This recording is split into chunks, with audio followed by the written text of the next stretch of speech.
আসসালামু আলাইকুম এভরিওয়ান, দিশারা ভালোবাসা গল্পের 31 নাম্বার পার্ট নিয়ে চলে আসলাম। তো বেশি কথা না কয়ে চলুন গল্প শুরু করা যাক। হসপিটালের বেডে শুয়ে আছে শ্রাবণ, হাতে স্যালাইন চলছে, উদাম গায়ে ক্ষত চিহ্নগুলো জলজল করছে। হেলমেট থাকায় মুখে বা মাথায় আঘাত লাগেনি, ডান পাশে পিঠে পা হাতে ছিলে গিয়েছে অনেকখানি। দুজনেরই বাইকেরই ক্ষতি হয়েছে। রাত 10টা বেজে গিয়েছে। শ্রাবণের স্যালাইন শেষ হতে আরো 5 মিনিট সময় লাগবে। পরপর 2বার রিং বেজে কল কেটে যায়। ফোনে আবারও রিং বেজে উঠে।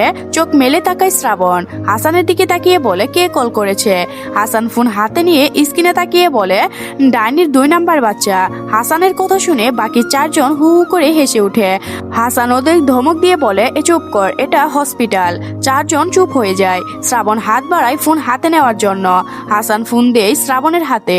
কল রিসিভ করে কিছু বলার আগেই ওপাশ থেকে বেশি আসে সুহার কান্না মিশ্রিত গলার সুর। কোথায় তুমি, এখনো আসো না কেন? কি হয়েছে?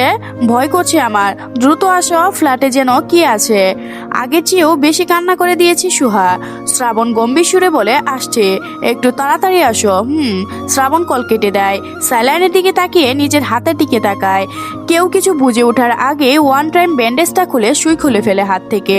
হাসান তাড়াহুড়া করে বলে আরে কি করছিস, স্যালাইন শেষ হয়নি এখনো। শ্রাবণ উঠে বসতে বসতে বলে শার্ট কই আমার, ওটা আমার পরার মতো অবস্থা নেই। দে তুই, পরা যাবে না ভাই, ক্ষত স্থানে নোংরা লাগবে। এখন কি এই খালি গায়ে ফ্ল্যাটে ফিরবো? দে তুই, যা হবে দেখা যাবে। হাসানের নিজের গায়ে শার্ট খুলে দেয়। ওর শার্টের ভিতর শর্ট ফিল্ম টি শার্ট আছে, এটা পর। শ্রাবণ কথা না বাড়িয়ে শার্ট পরে নেয়। হাসান নিজের সুজুরা পরিয়ে দেয়। ফোন ওয়ালেটে পকেটে ভরে কেবিন থেকে বের হয়। হাঁটতে গিয়ে বেশ বেগ পেতে হচ্ছে। হসপিটালের বিল পরিশোধ করে ওষুধ মলমার ওয়েটি মিল কিনে নেয়। শ্রাবণ বাইক ও ফ্ল্যাটের পার্কিংয়ে আগেই রেখা আসা হয়েছে, ওইটা ঠিক না করে চলবে না। 4 জনের কাছ থেকে বিদায় নিয়ে ওভারে উঠে বসে 2 জন। হাসান শ্রাবণকে ফ্ল্যাটে পৌঁছে দিয়ে নিজ বাড়িতে ফিরে যাবে। বহুতল ভবনের সামনে এসে দাঁড়ায় ওভার। ভাড়া পরিশোধ করে 2 জন ভিতরের দিকে আগায়। হাসান বলে এখন তুই একা না, নিজের সঙ্গে একজনকে জড়িয়ে নিয়েছিস। নিজের কথা না ভাবলেও তার কথা ভাবিস। শ্রাবণ শান্ত দৃষ্টিতে তাকিয়ে বলে কি ভাববো, তোর কিছু হলে মেয়েটার কি হবে? শ্রাবণ কিছু বলতে গিয়েও থেমে যায়। হাসান আবারও বলে আজকে যেভাবে লরির নিচে পড়েছিলি, যদি কিছু হয়ে যেত। হয়নি তো হতে কতক্ষণ? এত স্পিডে কেন চালাতে হবে? একটু আস্তে চালালে কি গন্তব্যে পৌঁছে যাবে না? বা স্পিডের বোধ হয় আমি একাই চালাই, আর তুই পিঁপড়ার গতিতে চালাস, তাই না? দোষ আমার ছিল না, সেটা তুই জানিসই। হাসান চুপ করে থাকে। এই ছেলেকে বুঝিয়ে লাভ নেই। ফ্ল্যাটের সামনে এসে দাঁড়ায় 2 জন। দরজা খুলে ভিতরে প্রবেশ করে শ্রাবণ। হাসানকে ভিতরে আসতে বললেও আসে না। ওষুধের প্যাকেটটা শ্রাবণের হাতে দিয়ে বলে ভিতরে যাব না, ভালো থাকিস, আগামীকাল দেখা হচ্ছে, সাবধানে যা। হাসান উল্টো ঘুরে লিফটের দিকে এগিয়ে যায়। শ্রাবণ দরজা লাগিয়ে রুমের এদিকে ওদিকে আসে। রুমে এসে দেখে রোজকার মতো সোয়া ব্লেক দিয়ে আগাগোড়া ঢেকে শুয়ে আছে। শ্রাবণের উপস্থিতি টের পেয়ে মুখ তুলে তাকায় সুহা। শ্রাবণকে দেখে ব্লেক সরিয়ে বিছানা সেরে নেমে দাঁড়ায় দ্রুত। শ্রাবণের গা ঘষে দাঁড়িয়ে কান্না আর ভয় জড়ানো গলায় বলে আজকে এত রাত পর্যন্ত বাইরে ছিলে কেন? আমি কত ভয় পাচ্ছিলাম। কি হয়েছে? ডাইনিং টেবিলে ওইখানে যেন কি আছে? সুহা কাঁদতে কাঁদতে 2 দিকে মাথা নেড়ে বলে জানি না আমি। শ্রাবণ হাতে থাকা ঔষধের প্যাকেট বিছানার উপর রেখে বলে আমি দেখি কি আছে। আয় দেখি কি আছে। কোনো বাঘ ভাল্লুক তোকে খেতে এসেছে? না, আমি যাব না ওইখানে। কথা না বাড়িয়ে চুপচাপ আয়। সুহা তার হাত ধরে টেনে নিয়ে রুম থেকে বের হয় শ্রাবণ। সুহা বয়ে একদম শ্রাবণের ঘা ঘেঁষে হাঁটতে থাকে, সামনের দিকে দৃষ্টি রেখে।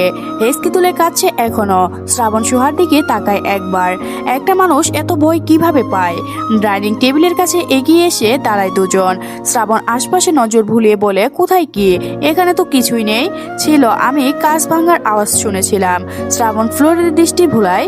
টেবিলের পাশে একটা কাঁচের গ্লাস ভেঙে পড়ে আছে। সুহার নজরে পড়ে ভাঙা গ্লাসটা। দেখেছো, গ্লাসটা ভেঙে পড়ে আছে। কিছু ছিল এখানে। বিড়াল টিলার হতে পারে। বিড়াল আসবে কিভাবে? জানালার দরজা তো সব লাগানো ছিল। শ্রাবণ চিন্তায় পড়ে, আসলেই তো বিড়াল আসার মতো কোনো রাস্তায় নেই। গ্লাসটা ভাঙলো কিভাবে? ক্যামেরার দিকে তাকিয়ে বলে রুমে চলো। শ্রাবণের সঙ্গে সঙ্গে রুমে চলে আসে সুহা। শ্রাবণ ল্যাপটপ ওপেন করে। সুহার নজর পড়ে শ্রাবণের ডান হাতের দিকে। এতক্ষণে তো খেয়ালি করিনি। ব্যান্ডেজ করা হাতটা উঁচু করে ধরে আতঙ্কে হয়ে যায়। তোমার কি হয়েছে? শ্রাবণ নিজের হাতের দিকে তাকিয়ে আবার ল্যাপটপের স্ক্রিনে তাকায়। অ্যাক্সিডেন্ট করেছিলাম। কিভাবে? লরির নিচে ঢুকে গিয়েছিলাম বাইক থেকে পড়ে। সোহার বুক কেঁপে ওঠে শ্রাবণের কথা শুনে। লরির নিচে ঢুকে গিয়েছিলে মানে কি? শ্রাবণ আবারও বলে, আজকে একটুর জন্য বিধবা হসনি। আমি আজকে মরে গেলে আমার কাছ থেকে তো আজকে মুক্তি পেয়ে যেতে, তোর শ্বশুর আর মা খালাও বেঁচে যেত। এবারের দোয়া কাজে লাগেনি। নেক্সট টাইম দোয়া করলে ভালোভাবে করবি। শ্রাবণের কথা শুনে সুহার চোখ জোড়া পানিতে টলমল হয়ে গিয়েছে। গ্লাসটা ভাঙার আওয়াজ কখন পেয়েছিল? সুহা চোখের পানি মুছে ধরে গলায় বলে, তোমাকে কল করার কিছুক্ষণ আগেই। শ্রাবণ ক্যামেরা ভিডিও রেকর্ড বের করে বলে, এই দেখ, ওই ইঁদুরটা ছিল। সুহা ল্যাপটপের স্ক্রিনে তাকায়। বড় একটা ইঁদুর ধাক্কায় গ্লাসটা পড়ে গিয়েছে। যেহেতু গ্লাসটা কর্নারে ছিল তাই একটু ধাক্কা লাগাতেই পড়ে গিয়েছে। শ্রাবণ ল্যাপটপ বন্ধ করে দেয়। ডান হাতের ব্যান্ডেজটা থাকলেও বাম হাত ঠিক আছে। গায়ে শার্ট খুলতে সুহার চোখ জোড়া বড় বড় হয়ে যায়। মুহূর্তে চোখ জোড়া আবারও পানিতে টলমল হয়ে যায়। শ্রাবণের ফর্সা পিঠে ডান পাশের চামড়া ছিলে দেখা যাচ্ছে। শিউরে উঠেছে সুহার পুরো শরীর।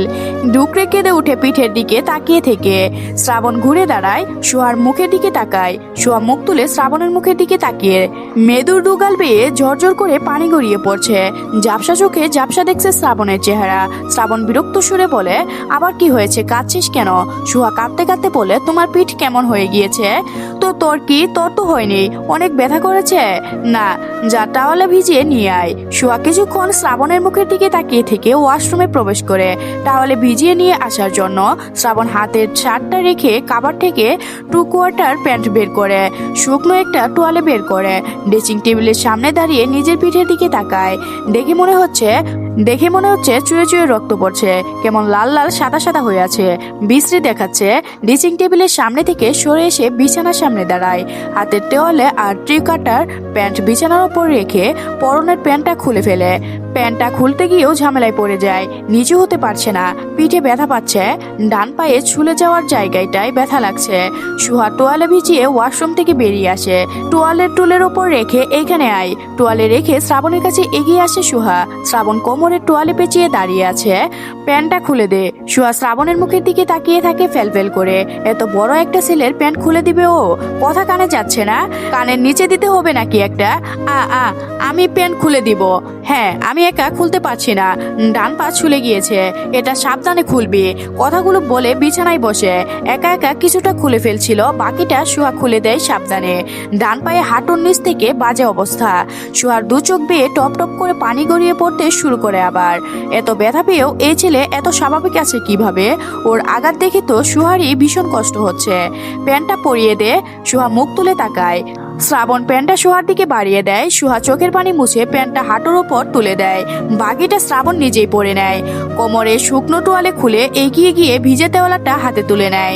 ভিজা তোয়ালে দিয়ে মুখ, গলা, বুক আর পিঠ মুছে তোয়ালে সুহার হাতে ধরিয়ে দিয়ে বলে, পিঠ মুছে দে। যেখানে সেখানে রক্ত শুকিয়ে গিয়েছে ওগুলা তুলে দিবে। সুহা সাবধানে ধীরে ধীরে পিঠ মুছিয়ে দেয়। শ্রাবণ বাম পা দেখিয়ে দেয় মুছার জন্য। তাওয়ালে ধুয়ে মেলে দিয়ে শ্রাবণের সামনে এসে দাঁড়ায় আবার। সুহার চোখ মুখ দেখে মনে হচ্ছে ব্যথা শ্রাবণ পায়নি, সুহা নিজেই পেয়েছে। চোখ জোড়া থেকে এখনো টুপটাপ পানি গড়িয়ে পড়ছে। খাবেন না? হ্যাঁ, এখানে নিয়ে আসবো? না। শ্রাবণ রুম থেকে বেরিয়ে যায়। ওর পিছন পিছন সুহাও বেরিয়ে আসে। শ্রাবণের জন্য খাবার রেডি নিয়ে নিজেও খেতে বসে পড়ে। শ্রাবণ বাম হাতে চামচ তুলে নিয়ে খায়। ডান হাত দিয়ে খাবারের ওপর নেই। পুরো ডান হাতে ব্যান্ডেজ বাঁধা। চামচের সাহায্যে কোনো রকম খায় অল্প। খেতে ইচ্ছে করছে না, শরীর গরম হয়ে উঠেছে। জ্বর আসবে বোধ হয়। বসা থেকে উঠে রুমের দিকে আগায়। সুহা ভয়ে ভয়ে বলে, একটু দাঁড়াও। কলিজার মধ্যে এত কিসের ভয়? এখানে ভাগবার লোক নেই যে তোকে ধরে খাবে। ভূত তো আছে? তোর মতো ডাইনির সামনে কোনো ভূতের খাওয়া আছে? সুহা বলে না কিছু। ওকে কোন অ্যাঙ্গেল থেকে ডাইনির মতো লাগে? খাওয়া শেষ করে দ্রুত সবকিছু গুছিয়ে ফ্রিজে তুলে রেখে শ্রাবণের সঙ্গে রুমে প্রবেশ করে। শ্রাবণ শুয়ে পড়ে বাম কাত হয়ে। একদিন বাম কাত আর ওপর হয়ে ঘুমাতে হবে। সাপড়ি কোথাকার। দেখেছে সামনে লরি, স্পিড কমাবে না? স্পিড তো কমায়নি, উল্টো আরেকজনের পিছনে মেরে দিয়েছে। ওকে তো আহত করেছে, সঙ্গে ওর স্বাদের বাইকটাও 12টা বাজিয়ে দিয়েছে। ইচ্ছা তো করছে গিয়ে বাকি 3টা হাত পাও ভেঙে দিয়ে আসতে। সুহা শ্রাবণের থেকে দূরত্ব বজায় রেখে শুয়ে পড়ে। এদিকে আয়। সুহা এগিয়ে আসে। আরো আয়, আমার কাছে আয়। সুহা একদম শ্রাবণের কাছে চলে আসে। এদিকে ফির। শ্রাবণের দিকে ঘুরে শোয়। শ্রাবণ সুহার গায়ের ওপর ডান হাত তুলে দেয়। সুহা শ্রাবণের বুকে মুখ গুজিয়ে ওর ওর সঙ্গে মিশে গিয়েছে। শ্রাবণ বলে, ব্যথা দিলে খবর আছে তোর। সোহা বুক থেকে মুখ তুলে তাকায়। ডিম লাইটের নীল আলোয় স্পষ্ট শ্রাবণের চেহারা। মিনমিন করে বলে, ঘুমের মধ্যে ব্যথা লেগে যেতে পারে। আমি তো ঘুমের মধ্যে অনেক নড়াচড়া করি। আমাকে ছাড়ো, আমি দূরে ঘুমাই। তুই এখানেই ঘুমাবি আমার কাছে। রাতে ব্যথা দিলে সকালে তোর মাজায় ব্যান্ডেজ থাকবে। নিজেই জোর করে নিজের কাছে রাখছে, আবার ঠিট্র দিচ্ছে ব্যথা দিলে বলে। অদ্ভুত মানুষ। একটা মানুষও এত অদ্ভুত কিভাবে হয়? পুনরায় শ্রাবণের উক্ত বুকে মুখ গুজিয়ে দেয় সোহা। শ্রাবণের পরনে শুধু T shirt, quarter pant. T shirt পরেনি পিঠের ক্ষতর জন্য। ভোরে শ্রাবণের ডাকে সোহার ঘুম ভাঙে। শুয়ে থেকে চোখ মেলে তাকায় চেষ্টা করে বলে, বলো ওঠ, লাইট অন কর। সোহা শ্রাবণের হাত পা সাবধানে সরিয়ে দিয়ে শোয়া থেকে উঠে বসে। ঘুম চোখে মেলে তাকাচ্ছে, ইচ্ছা করছে না।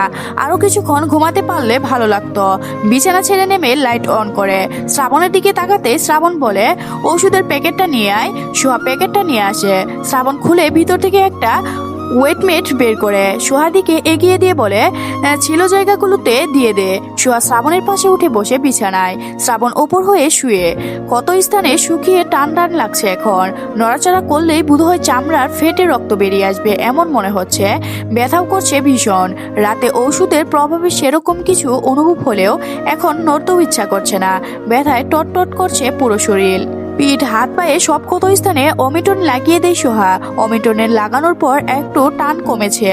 শোয়া থেকে উঠে বসে নিচে দাঁড়াতেই পায়ে ব্যথা ভালোভাবে অনুভব করতে পারে। ধীর পায়ে ওয়াশরুমের দিকে এগিয়ে যায়। নাস্তা করতে শ্রাবণকে সাহায্য করেছে সোহা।